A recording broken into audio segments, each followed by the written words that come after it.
is dirty. It says red light back there. I don't know why, but there's definitely nobody in the trailer.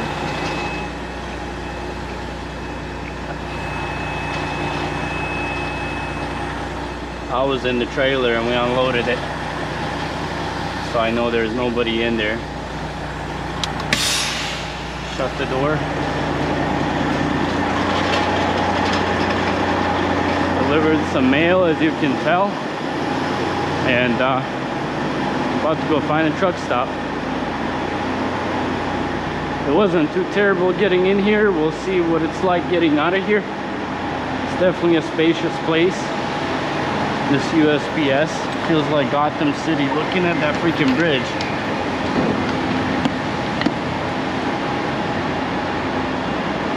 The weird thing is, they were asking for my social security at USPS pickup, and then they were like, it's fine, just give us last 4. And I'm like,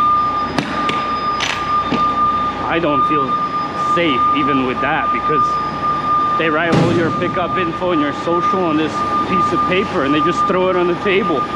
Like, I don't know who could just grab my freaking social security, take a picture, and I mean, people's identities get messed up and stolen all the time. It's not, people go out of their way to do it, let alone if you get it that easily, you know. And we're gonna go to this Love's.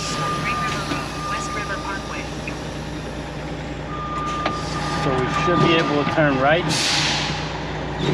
on this bridge. It's nice when I was parking because there's no trucks. If there was trucks parked here, it would be a different story.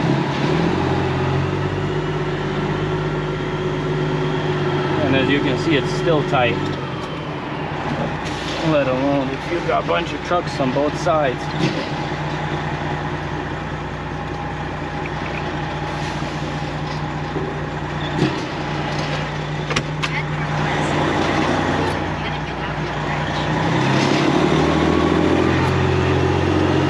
Whenever you start getting out of places like this, I swear you start breathing better.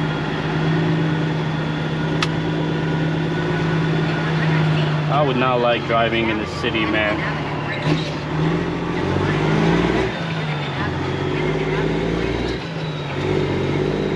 It's a nice looking bridge though.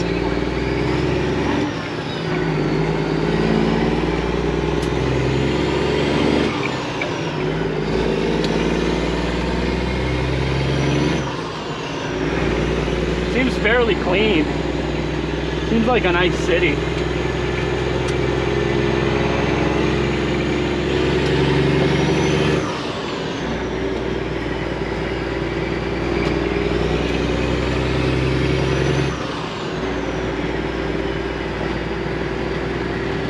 Hopefully I can make it to I-35 without any hiccups.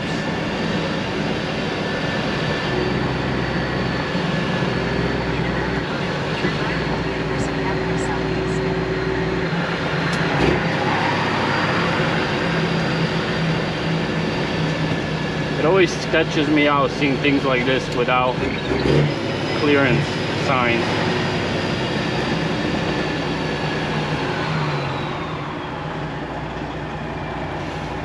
I mean, I'm on the east side of Minneapolis. Sounds like this side is way less busy than the west side. People are like riding bikes, running. It's like 60 degrees. I'm in pants and long shirt, but that's cool. Stay active, unlike the truck drivers.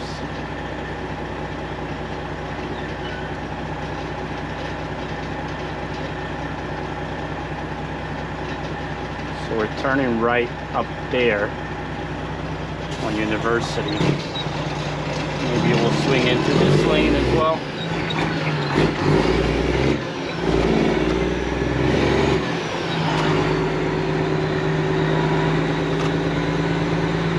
You just never know how much extra space you might need.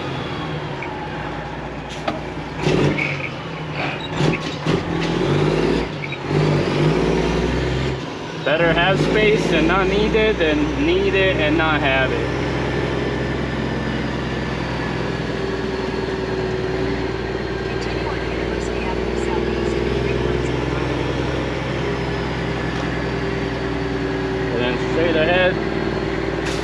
into that alley. The straight ahead should take us onto the interstate.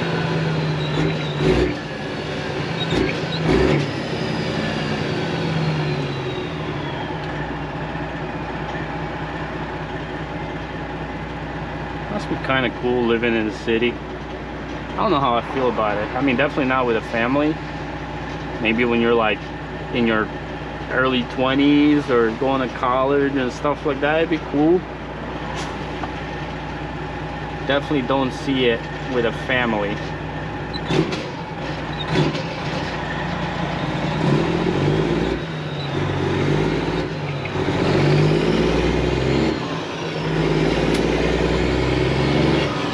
This is pretty much the closest truck stop that I know might have parking. All of the other truck stops nearby are like the small truck stops. They might have like 5 spots.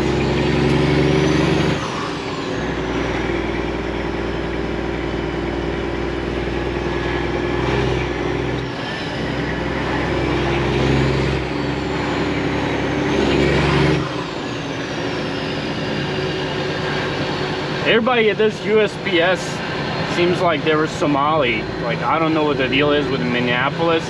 Pretty sure they got a guy running for governor or something, or mayor, that's Somali, and there's like a whole thing about it.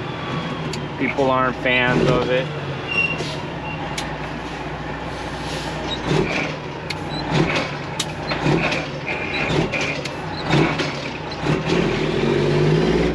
Get it in the gear, it happens. I guess just like St. Louis has a bunch of Bosnians, I'm sure something similar happened with Somalis and Minneapolis.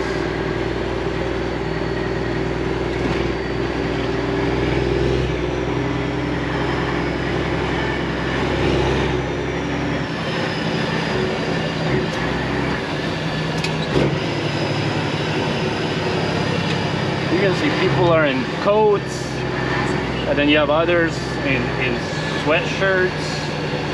It's interesting, it's all over the place. Never been to Minneapolis though.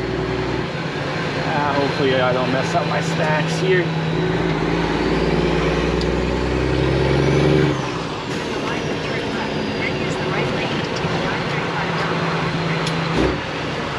Definitely not making that from the left lane.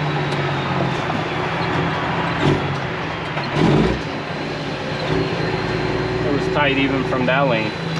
Use the right lane to take the island.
Yeah guys, figured I'd make that little video, a little bit of downtown trucking. We're gonna keep on rolling.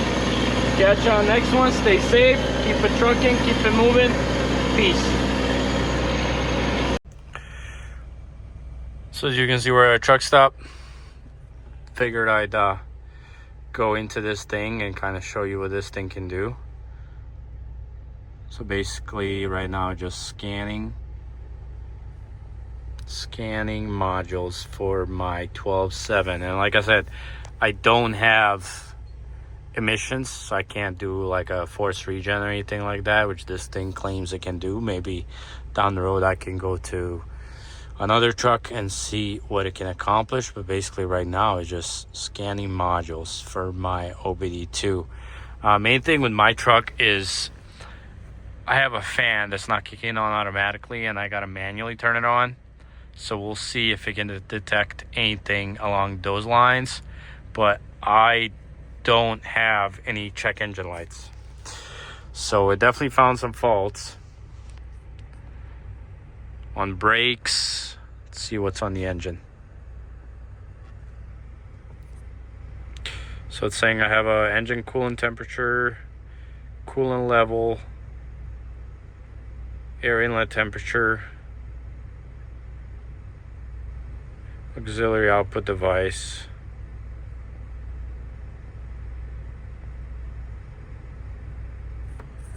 and then can you click on it? No, it just gives you the code. And then on the brakes, some ABS. I know I have one of the ABS sensors that are bad, but that's for another time. But let's see here. Engine coolant temperature sensor. There's nothing about my fan, but potentially this engine coolant temperature sensor maybe is bad. That's why my fan is not turning on. Basically, those are the codes. And let's see if we can erase it.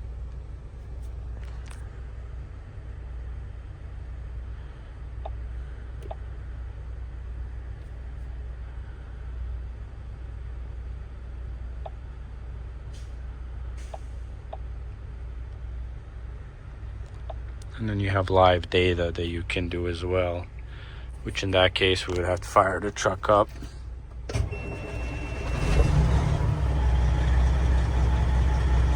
And it's gonna sputter, as it always does. Almost shuts off. But let's see what this live data will give us.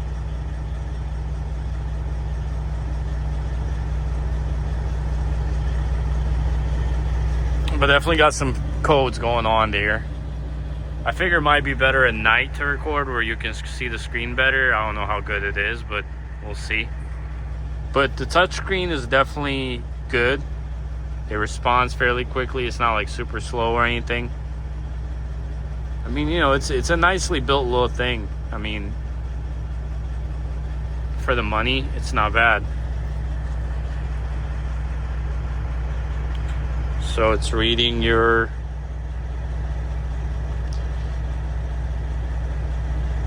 it's got your settings. My cruise control set at 128 kilometers an hour, governor, engine retarder.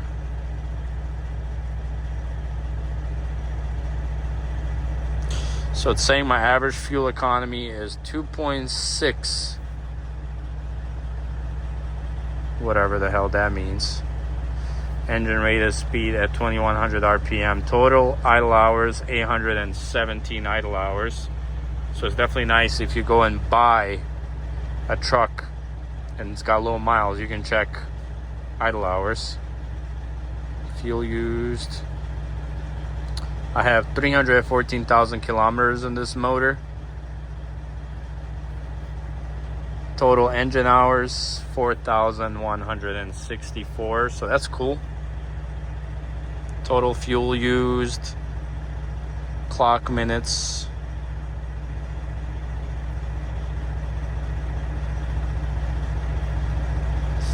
We hit the graph.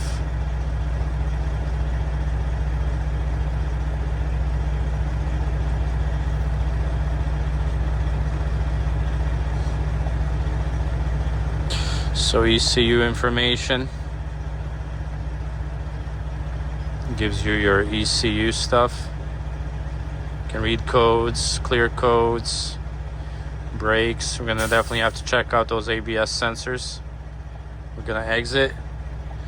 I want to see what that speed limit does. Detroit.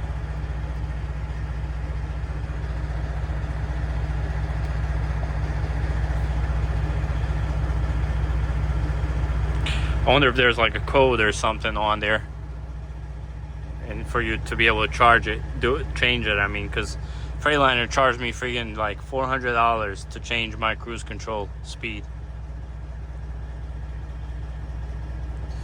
and it does not support. Interesting. Doesn't support that either, so that's a bummer. That's definitely something you can use. I have a buddy that could use that. Maybe on his truck it would work.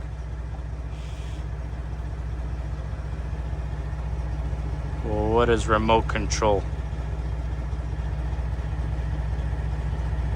Well, I guess you can do it off computer.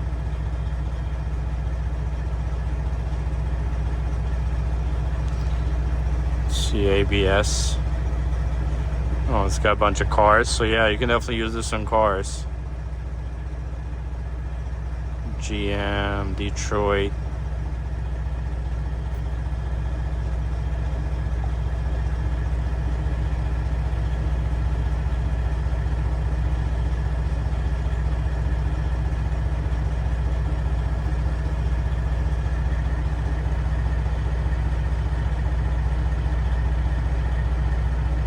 I know this is kind of boring, but this is really the only way for you to go real time with me through this stuff. Let's turn on the lights. Let's see what it does. Scan tool is correct. I think the ignition's gotta be off.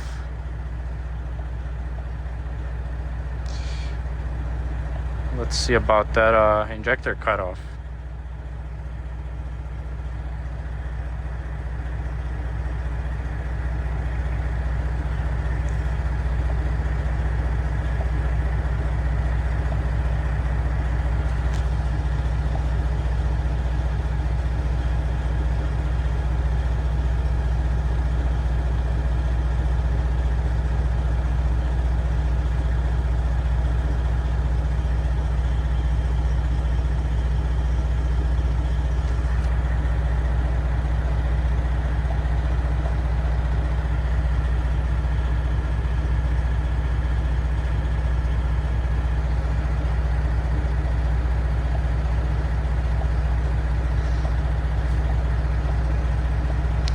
I don't know why it's not going through it. Series 60. Let's try that one.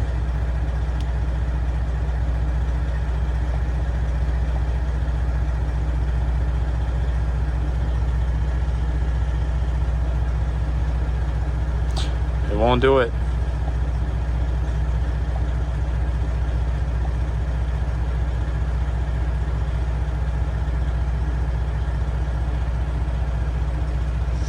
So I don't know if I'm doing something wrong.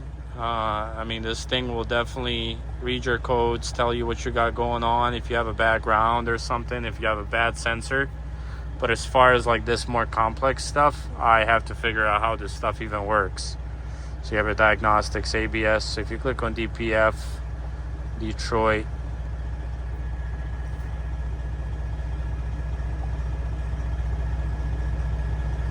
which obviously I don't have DPF, so it's not going to show anything. But if you did have like a Cascadia or Volvo or whatever, I'm sure it shows you options for like a force regen or something.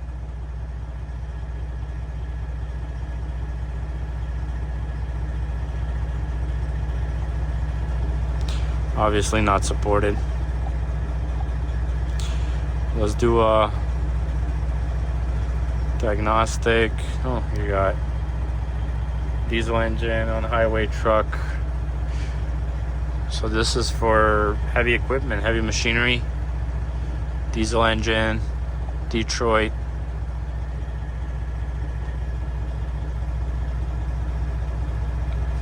9-pin auto scan.